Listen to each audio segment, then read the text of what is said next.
காஞ்சிபுரம் மாவட்டம் வாலாஜாபாத்தில் விடுதலை ஞாயிறு ஆராதனை வருகிற ஜூன் மாதம் 2ஆம் தேதி ஞாயிற்றுக்கிழமை காலை 8 மணிக்கு நடைபெறுகிறது. நடைபெறுமிடம் புது கிருபை ஏஜி சர்ச், வாக்கர் தெரு, மெக்லின்புரம், வாலாஜாபாத், காஞ்சிபுரம் மாவட்டம் 631605. சிறப்பு தேவ செய்தி அளித்து உங்கள் யாவருக்கும் தனித்தனியாக ஜெபிக்க இருக்கின்றவர் சென்னையில் light of the world ministry ஸ்தாபகர், மனமாறிய பிராமண பூசாரி, தீர்க்க தரிசன வரம் பெற்ற சகோதரர் ஆர் மணி ஐயர் அவர்கள். பாவக்கட்டுகளா, தீராத வியாதியா, பில்லி சூனியமா, கடன் தொல்லையா, வந்து பாருங்கள். ஆண்டவராகிய இயேசு கிறிஸ்துவனிடமிருந்து உங்களுக்கு விடுதலை நிச்சயம். மேலும் விவரங்களுக்கு தொடர்பு கொள்ள பாஸ்டர் T.H. ஜேம்ஸ் நத்தானியேல் 9444213683. என்ன கண்பானவர்களே, தேவன் தருகிற நல்ல ஆலோசனைக்காக கோடான கோடி ஸ்தோத்திரங்களை நாம் ஏறெடுக்கலாம். இந்த நாளிலும் கூட நாம் தியானித்து வருகிறபடி அப்போஸ்தலரின் நடவடிக்கைகளை 5ஆம் அதிகாரம் 36ஆம் வசனத்தை நம்ம தியானிக்க போகிறோம். Acts chapter 5 verse 36. ஏனென்றால் இந்நாட்களுக்கு முன்னே தேய்தாஸ் என்பவன் எழும்பி தன்னை ஒரு பெரியவனாக பாராட்டினான். ஏறக்குறைய 400 பேர் அவனை சேர்ந்தார்கள். அவன் மடிந்து போனான். அவனை நம்பின அனைவரும் சிதறி அவமாய் போனார்கள். இந்த வசனம் எதை குறிக்குதா? ஒரு மனுஷன் தன்னை மேன்மை பாராட்டி தன்னைத்தானே புகழ்ந்து தனக்குத்தானே ஒரு காரியங்களை செய்யும்போது தேவனுடைய கோபத்துக்கு உட்படுறாங்க. அவனை சார்ந்த ஒரு 400 பேர் அவனை பின்பற்றி போனாங்களாம். அதோட விளைவு என்னன்னா, அவனும் மடிந்து போனான், அவனை பின்பற்றி போனவங்களும் சிதறி போய் ஒன்றும் இல்லாமல் போனார்கள். எதுக்காக இந்த வார்த்தைனா, அழிவு நிச்சயமே. யாருக்கு பார்த்தீங்கன்னா, தேவனாகிய கர்த்தருக்கு கொடுக்க வேண்டிய முக்கியத்துவத்தை, அதாவது ஆண்டவராகிய இயேசு கிறிஸ்து இருக்க வேண்டிய நம்முடைய இருதயத்தில் உலக மனுஷனையோ அல்லது எந்தாவது திருச்சபைகளையோ அல்லது வேறு எந்த காரியத்தையோ நீங்கள் முதலிடம் கொடுப்பீர்களானால், நான் சொல்லுவேன் நல்ல கவனிங்க, திருச்சபை ஐக்கியத்தை விடாதிருங்கள்.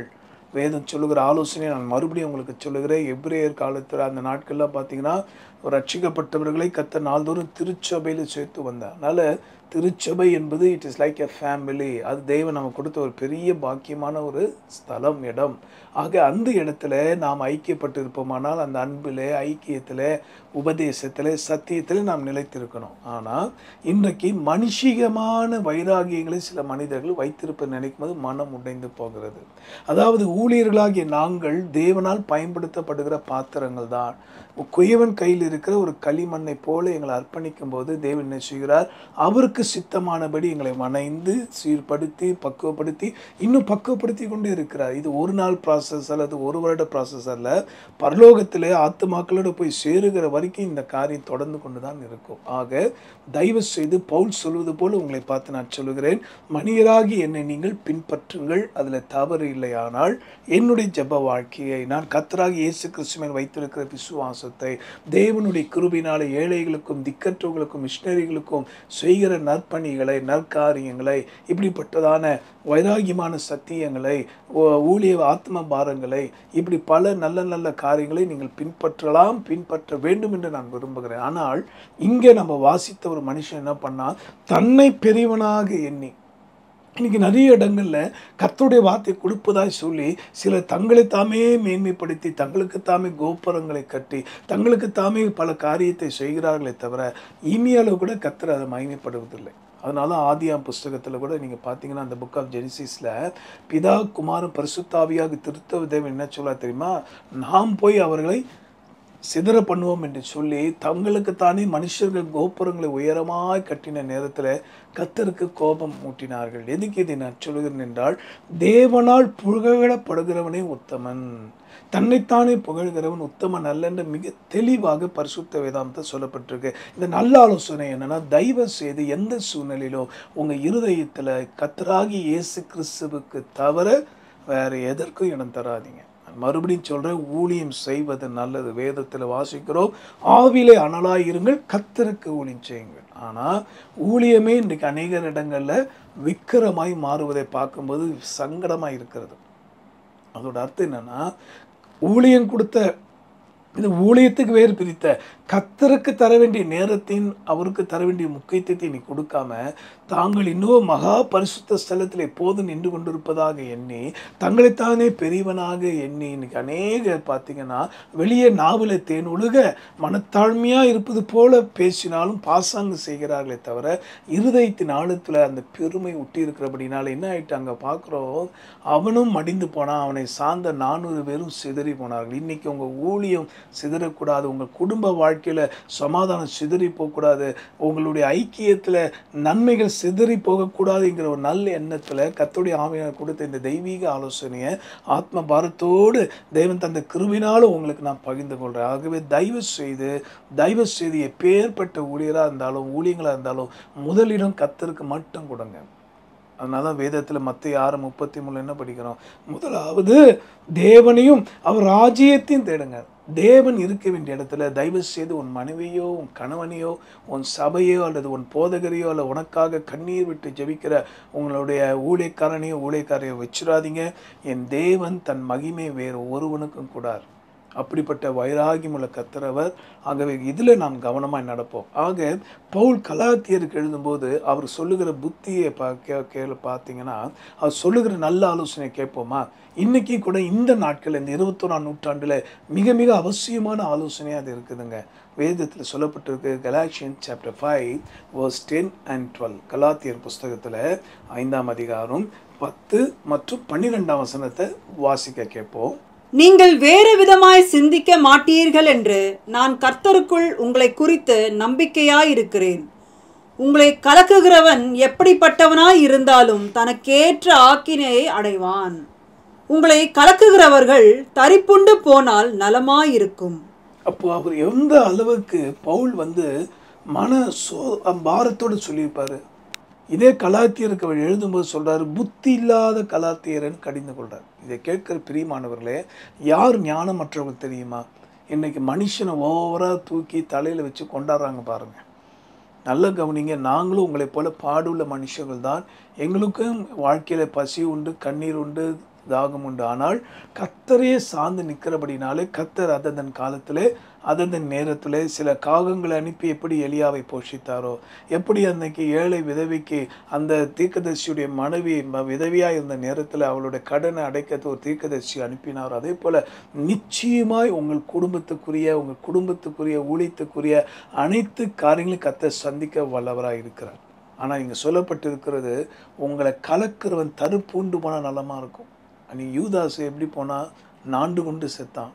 அந்த புனிதமான அந்த இயேசு கிறிஸ்துவின் ரத்தத்தை ஐயோ காட்டி கொடுத்தேன் என்று சொன்னி இன்றைக்கி உங்கள் குடும்பங்களில் உங்கள் ஊழியத்தில் இப்படிப்பட்ட சூழ்நிலை இருப்பதை நான் பார்க்குறேன். தயவு செய்து மனம் திரும்புங்கள். அவர் சொல்லுகிறார் 10ஆம் வசனத்தில், அவர் சொன்னதான இந்த உபதேசம் சத்தியத்துக்கு மீறி நீங்கள் நடக்காதீங்க, நீங்கள் நல்ல முறையில் இதை எடுத்துப்பீங்க நான் நினைக்கிறேன் அப்படின்னு சொல்லி தான் பவுல் அந்த இடத்துல அவர் சொல்கிறார். அதனால் எப்படிப்பட்டதான கலக்கங்களை உண்டாக்குறாங்கன்னா, துருபதேசத்தை இன்னைக்கு தீவிரமாய் பரப்பி கொண்டு இருக்கிறார்கள். என் அன்பானவர்களே, ஆதியிலே கொண்டு இந்த அன்பை விட்டு நீங்கள் விலகி போயிருக்கிறீங்க. ஆரம்ப நாட்களில் இருந்த விசுவாசம், பரிசுத்தத்தை குறித்த தாகம், ஜபத்தை குறித்த வாஞ்சை, ஆத்துமாக்களை குறித்த கண்ணீர் என்று இல்லை, அற்று போயிட்டு சிலர் பின்வாங்கி போய் பல ஆண்டுகள் ஆயிட்டு உங்களை மனதுருகி இயேசு மறுபடியும் அழைக்கிறதை நான் பார்க்குறேன். தயவு செய்து அழிவு நிச்சயமே. மனுஷனை உயர்த்துகிறவர்களும் அவர்களும் அழிந்து போவார்கள், அவர்களால் உயர்த்தப்படுகிற அந்த மனுஷனும் அழிந்து போவான். யாரெல்லாம் ஊழியக்காரன் பின்னாக ஓடிக்கொண்டிருக்கிறார், நான் சொல்லுது, நீங்கள் நேசிக்கணும். உங்கள் போதகருக்காக ஜெபிக்க மறக்காதீங்க. வெளியே அவங்க பார்க்க சிரித்து பேசுவது தெரியும், ஆனால் இதயத்தில் அவ்வளவு வேதனைகள், பாரங்கள். முகத்துக்கு முன்பாக உங்களுக்கு முன்பாக எதுவும் தெரியக்கூடாது என்று ஜெபம் பண்ணிட்டு உங்களை ஆசீர்வதிச்சுட்டு போயிடுவாங்க. ஆனால் அவங்களுக்கு பின்னாக முதுகில் குத்தக்கூடிய துரோகிகள் ஏறா. நான் சொல்வது ஊழியர்கள், உண்மையான ஊழியத்தை செய்யக்கூடியவர்கள். ஒருவேளை அவர்கள் போதகராக இருக்கலாம், எங்களைப் போல சுவிசேஷர்களாக இருக்கலாம், தீர்க்கதரிசிகளாக, அப்போஸ்தலராக இருந்தால் எல்லாரும் இருந்தாலும் செய்வோம். இந்த பாதையில் போய் தான் நாங்கள் ஜெயிக்கணும், இந்த பாதையில் போய் தான் வெற்றி பெறணும். அதனால தான் மறுபடியும் நான் சொல்கிறேன், தேவனாகி இயேசு கிறிஸ்துவை இருக்க வேண்டிய இடத்துல அந்த இடத்துல தயவு செய்து எந்த ஊழியக்காரையோ அல்லது எந்த ஸ்தாபனத்தையோ எந்த சபையோ அல்லது உலகத்தின் எந்த பொருளையோ அல்லது உங்கள் படிப்பையோ உங்கள் திறமையோ வச்சிடாதீங்க. தயவு செய்து கர்த்தருடைய நாமம் மகிமைக்கா சொல்கிறேன். என்னை தர மட்டும் தாழ்த்தி தேவ சமூகத்தில் வெறுமையாக்கிறபடினா தான் என் தேவன் இந்த வைராகியத்தை எனக்குள்ளாக ஊற்றி கொண்டு இருக்கிறார். உங்களுக்காக நான் சொல்லுகிறேன், இப்படியாக உங்களை டைவர்ட் பண்ணக்கூடிய இல்லை டிவேட் பண்ணக்கூடிய அந்த சத்துருக்கள், துர்பதேசக்காரர்கள், பொய்யாய் ஊதுகிறார்கள், இப்படிப்பட்ட மனிதர்களை குறித்து கவனமாக இருங்க. ஆகவே கர்த்தர் தாமே இந்த நல்ல ஆலோசனைப்படி நம்மை பத்திரமாய் நடத்துவாராக. மறுபடியும் சொல்லுகிற, அழிவு நிச்சயம். கர்த்தரை தவிர, கர்த்தருடைய வார்த்தையை தவிர, கர்த்தருடைய வசனத்தின் மகத்துவத்தை தவிர யார் எதை உயர்த்தினாலும் அவர்களும் சரி, அவர்களை சார்ந்தவர்களும் அழிவது நிச்சயம். அதே போல் தேவனாகிய கர்த்தரை தவிர வேறு யாரையும் மனதில் வைத்திருந்தாலும் அல்லது அவர்களுக்கு தேவனை தவிர, தேவ சமூகத்தை தவிர, வேறு தேவனுடைய வார்த்தைக்கு தவிர வேறு எதுக்கு நீங்கள் முக்கியத்துவம் கொடுத்தாலும் அவர்களும் சரி, அவர்களை சார்ந்தவர்களும் சிதறி போவதும் அடிந்து போவதும் நிச்சயமே. ஆக நீங்கள் உயிர் வாழ வேண்டும், நீங்கள் நல்லா இருக்கணும், எல்லா வகையும் உங்கள் குடும்பம், உங்கள் சபை, உங்கள் ஊழியம் இன்னும் பிரகாசிக்கணும் என்பதற்காக நான் வார்த்தையை சொல்ல, தயவு செய்து கர்த்தரை முன்னே வைத்து பத்திரமாய் நடங்க. அவர் நம்மை கைவிடாமல் நடத்துவார். ஜெபிக்கலாமா? அன்புள்ள ஆண்டவரே, இந்த அப்போஸ்தலர் நடவடிக்கைகளில் இந்த வசனத்தின் அப்போஸ்தலர் 5:36 படி அழிவு நிச்சயமே. தன்னைத்தானே பெரியவனாய் காண்பித்து பேசி செயல்பட்டு மண்ணோடு மண்ணாய் போனவர்கள் எத்தனை பேரப்பா. அது பின்னாக ஓடினவர்களும் காணாமல் போனார்கள். ஆனால் உமக்கு பின்னாக வந்தவர்கள் ஒரு நாளும் கைவிடப்பட்டதில்லை. சிறுமைப்பட்டோனின் நம்பிக்கை ஒருபோதும் கெட்டு போவதில்லை என்று நாங்கள் வாசிக்கிறோமே. எங்கள் தேவனாகிய கர்த்தாவே, உம்முடைய பிள்ளைகளுக்கு அவ்விதமான விசுவாசத்தை தாரும், பலனை தாரும். எந்த சூழ்நிலையும் எவ்வளவுதான் நீங்கள் மூலமாய் நீர் கிருபையாய் அற்புதங்களை செய்தாலும், அடையாளங்களை நடப்பித்தாலும், எவ்வளோ நற்பணிகள் கனிகளான காரியங்களையும் நன்மைகள் செய்தாலும், உம்முடைய பிள்ளைகள் ஆண்டவரே உண்மையான ஊழியர்களுக்காக ஜெபிக்கட்டும், பாரப்படட்டும், அவர்களை பல வகைகளை தாங்கட்டும். ஆனால் உமக்கு மட்டுமே ஆராதனை செய்யட்டும். உம்முடைய வார்த்தைக்கு மாத்திரமே இம்பார்ட்டன்ஸ் கொடுக்கட்டும். துர்பதேசக்காரர்களுக்கும் பொய்யாய் ஊதுகிற மக்களுக்கெல்லாம் இந்த பிள்ளைகளை நீ விலக்கி காப்பாற்ற வேண்டுமாய் உடைய ஊழியக்கான மன்றாடி கேட்கிறேனப்பா. சிதறி போகட்டும், திருச்சபையை குழப்புகிற ஆவிகள் சிதறி போகட்டும். அருமையான கிறிஸ்தவ மக்களுக்குள்ளே இருக்கிற ஒரு மனதை அல்லது அந்த ஆத்ம பாரத்தை, அந்த தரிசனத்தை குலைக்கிற அல்லது தரிசன பாரம் உள்ளவர்களை விட்டு ஓடும்படியாக அல்லது பல வகையில் டிஸ்டர்ப் பண்ணிட்டு இருக்கிற சத்துருக்கள் எல்லாம் இப்போ சிதறண்டு ஓடுவார்களாக. என் தேவனுடைய நாமத்தினால் அவைகளை நான் கண்டிந்து கொள்கிறேன். கர்த்தாவே, நித்தியத்துக்கு நேராக நடத்தும், பத்திரமாய் எங்களை வழி நடத்தும். புகழும் துதியும் உமக்கே. மீட்பர் மூலமாய் ஜெபிக்கிறோம் எங்கள் நல்ல பிதாவே, ஆமென். பிரியமானவர்களே, light of the world ministry என்பது உங்களுக்காக கொடுக்கப்பட்ட ஊழியம்.